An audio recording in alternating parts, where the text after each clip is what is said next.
Hi, good morning, good afternoon, good evening, depending on what time you watch the video. Happy Independence Day. I hope all of you are happy and free. So, today I'll be talking about how to not get into debt. So, this video is for people that are not into debt yet. I'll make another video for people that are in debt and how you can get out.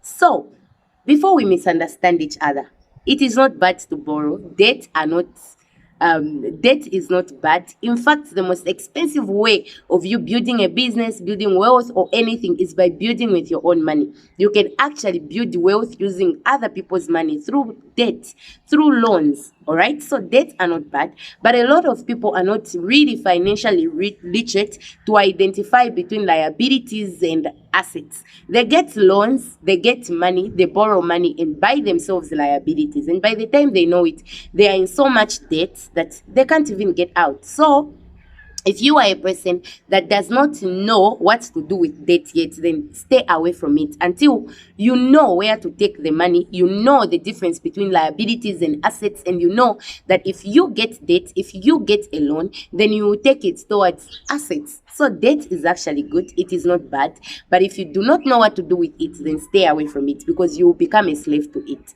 So, number one thing that you can do in order for you to stay away from debt is by building an emergency fund. All right. So, all of us have got emergencies, and emergencies do not wait until you get paid. Especially for my friends, employees that do not have an income every day, they have to wait up to the month end for them to get paid. Emergencies will not wait until you get paid. Things do happen, emergencies do happen. You may fall sick, your child may fall sick, your relative may fall sick, your car may break down, uh, food might run out, and you will need money in order for you to service those things. You will not wait until you get paid for you to sort out those problems. So what then do you do if you do not have an emergency fund? You end up borrowing in order for you to sort out those problems.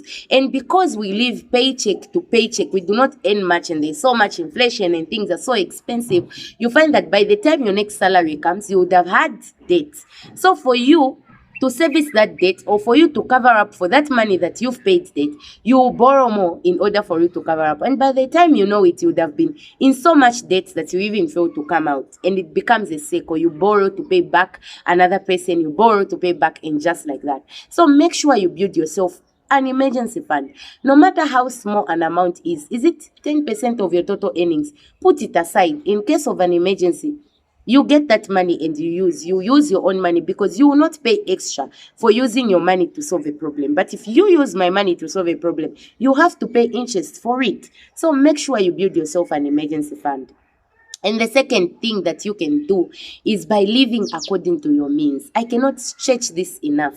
A lot of people are in debt today because they got money just to buy clothes, just so that they can look a certain way. They got money to buy shoes, they got money to buy expensive phones, just so that they can look a certain way. Please live according to your means. Even houses, some people are paying too much money towards rent. Rent should not take up even up to 30% of your total earnings. If you are paying 50% of your income, you use it to pay rent, then you cannot afford that house. You need to move. Go to a smaller house that you can actually afford. Buy the foods that you can afford. Eat simple. Go to a restaurant that you can afford.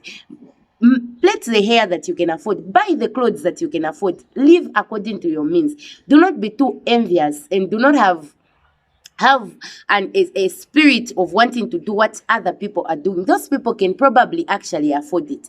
If you cannot, then please live according to your means, because you will put yourselves into debts that you will not even be able to get out of. And by the time you know it, by the time you realize, you would have become a slave to debt, that every morning you wake up to go and work, just working for other people, because people want their money. You cannot use somebody's money for free. So you end up working for other people. So live according to your means. What you cannot afford, do not buy. What you cannot afford, do not acquire. Just be there and live according to your means. All right? Please live according to your means. So, the third thing that you can do in order for you to get out of debt, and this is probably the most important thing, identify your money triggers and stay away from them. All right? All of us have got different money triggers. For me, it may be that I love weddings. Every Saturday I'm at a wedding, and I have to spend so much. I have to do new hair, I have to do makeup, I have to buy a new dress, I have to look a certain way. For some people, it may be alcohol. Every weekend you go out, you go and drink, and by the time you know it, you would have spent so much that in order for you to cover up, you end up getting into debt. So identify your money triggers and stay away from them if you can. All right. If your money triggers are your needs, for instance, your money trigger is rent, your money trigger is food, your money trigger are literally your basic needs, what you can do is try by all means to reduce them. All right. Carry lunch to work, carry breakfast to work, so that you do not need to buy food. Shift, move to a smaller house, look for a housemate, look for a house, live with somebody else and share the money.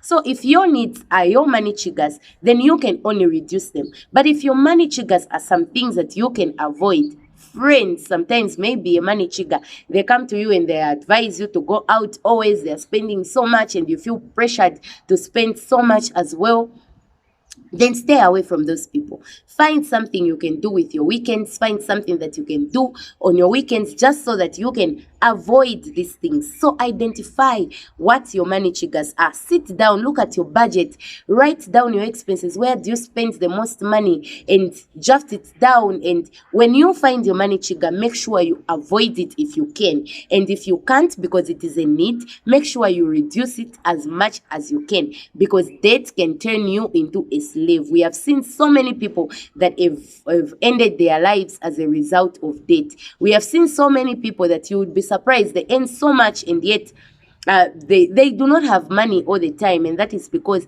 they spend their money servicing debt. So make sure that you identify your money triggers and make sure that you avoid them by all means. Thank you so much for watching, and until next time, bye.